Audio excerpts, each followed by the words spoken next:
Parfois, cela aide de savoir à quoi s'attendre. Vers la fin de son ministère, Jésus a dit à ses apôtres que des temps difficiles allaient venir. Mais il a aussi déclaré « Gardez-vous d'être troublés ». Oui, il allait partir, mais il ne les laisserait pas seuls. Il enverrait son esprit pour les aider à se souvenir, à demeurer fermes et à trouver la paix.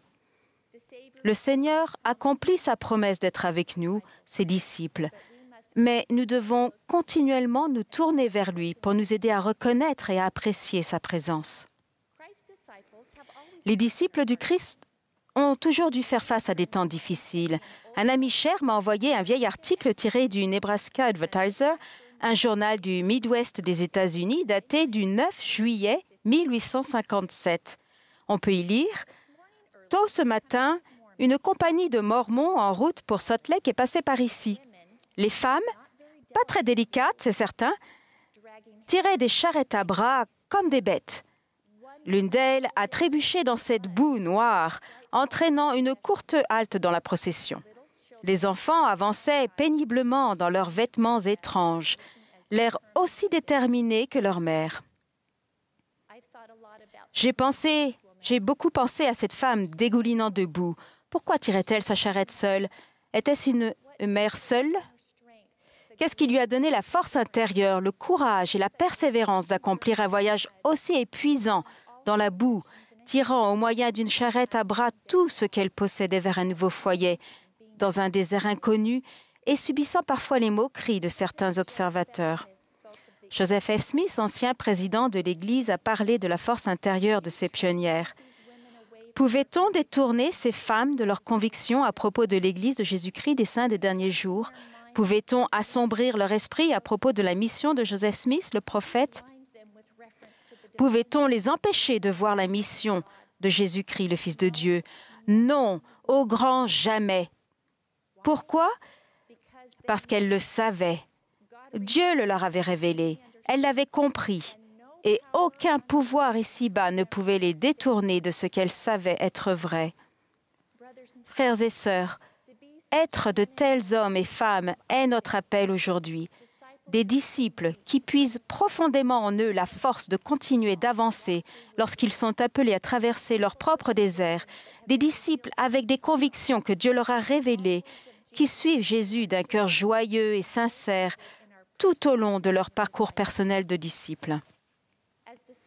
En tant que disciples de Jésus-Christ, nous pouvons nous améliorer dans ces trois vérités importantes auxquelles nous croyons.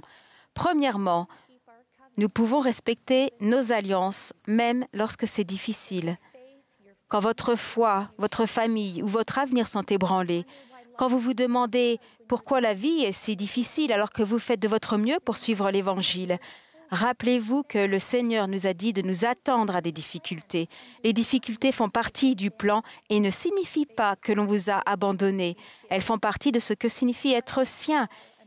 Il fut, après tout, un homme de douleur et habitué à la souffrance. J'apprends peu à peu que notre Père céleste s'intéresse davantage à ma progression en tant que disciple de Jésus-Christ qu'il ne s'intéresse à mon confort. Je n'ai peut-être pas toujours envie que ce soit ainsi, mais c'est ainsi. Une vie confortable n'apporte pas le pouvoir dont nous avons besoin pour résister aux problèmes du jour. Le pouvoir du Seigneur qui se déverse grâce aux alliances que nous contractons avec lui.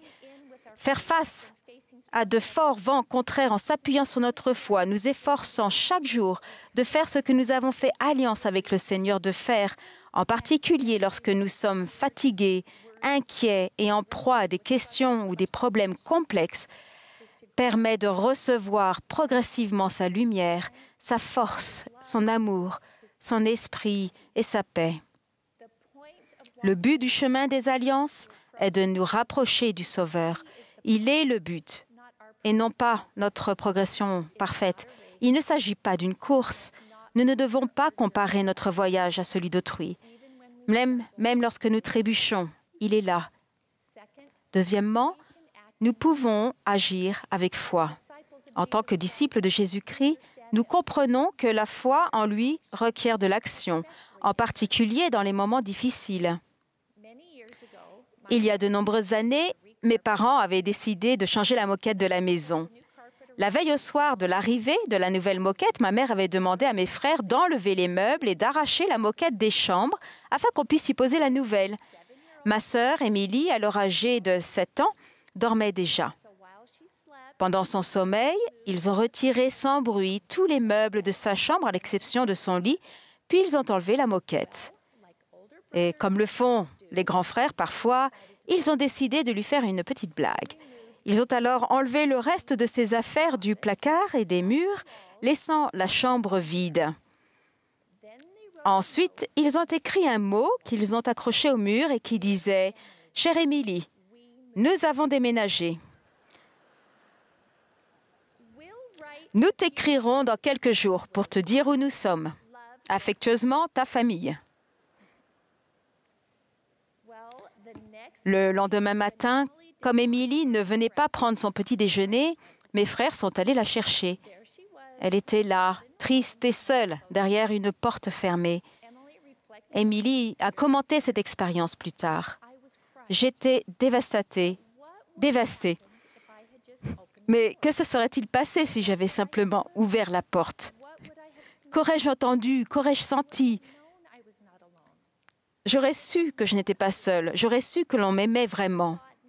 La pensée de faire quelque chose par rapport à cette situation ne m'était même pas venue à l'esprit. J'avais juste renoncé et était restée là à pleurer dans mon placard. Si seulement j'avais ouvert la porte. Ma sœur avait fait une supposition en se basant sur ce qu'elle avait vu, mais cela ne reflétait pas la réalité. N'est-il pas intéressant que, comme Émilie, nous puissions être si accablés par la tristesse, la douleur, le découragement, l'inquiétude, la solitude, la colère ou la contrariété, qu'il ne nous vient même pas à l'esprit de faire cette simple chose, ouvrir la porte et agir avec foi en Jésus-Christ. Les Écritures sont remplies d'exemples d'hommes et de femmes, de disciples du Christ, qui, face à l'impossible, ont simplement agi, se sont levés avec foi et ont avancé. À des lépreux qui désiraient être guéris, le Christ a dit « Allez vous montrer au sacrificateur ». Et pendant qu'ils y allaient, il arriva qu'ils furent guéris.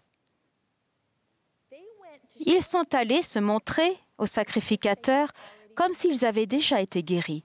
Et ce faisant, ils furent guéris. J'ajoute aussi que si la pensée d'agir lorsque vous êtes envahi par la peine vous semble impossible, s'il vous plaît, agissez en demandant de l'aide à un ami, un membre de votre famille, un dirigeant de l'Église ou un thérapeute. Cela peut être le premier pas vers l'espoir. Troisièmement, notre dévotion peut être joyeuse et sincère. Lorsque surviennent des moments difficiles, j'essaie de me rappeler que j'ai choisi de suivre le Christ avant de venir sur terre et que les difficultés qui affectent ma foi, ma santé et ma persévérance font toute partie des raisons pour lesquelles je suis ici. Et pour moi, les épreuves du moment ne me pousseront certainement jamais à questionner l'amour que Dieu a pour moi, ni à transformer en doute la foi que j'ai en lui.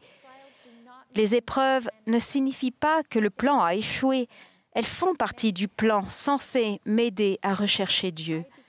En persévérant avec patience, je deviens davantage semblable à lui et lorsque je suis dans une souffrance extrême, j'espère que, comme lui, je prierai avec plus de ferveur. Jésus-Christ nous a montré un exemple parfait en aimant notre Père céleste de tout son cœur et en faisant sa volonté, quel qu'en soit le coût. Je veux suivre son exemple en agissant de même.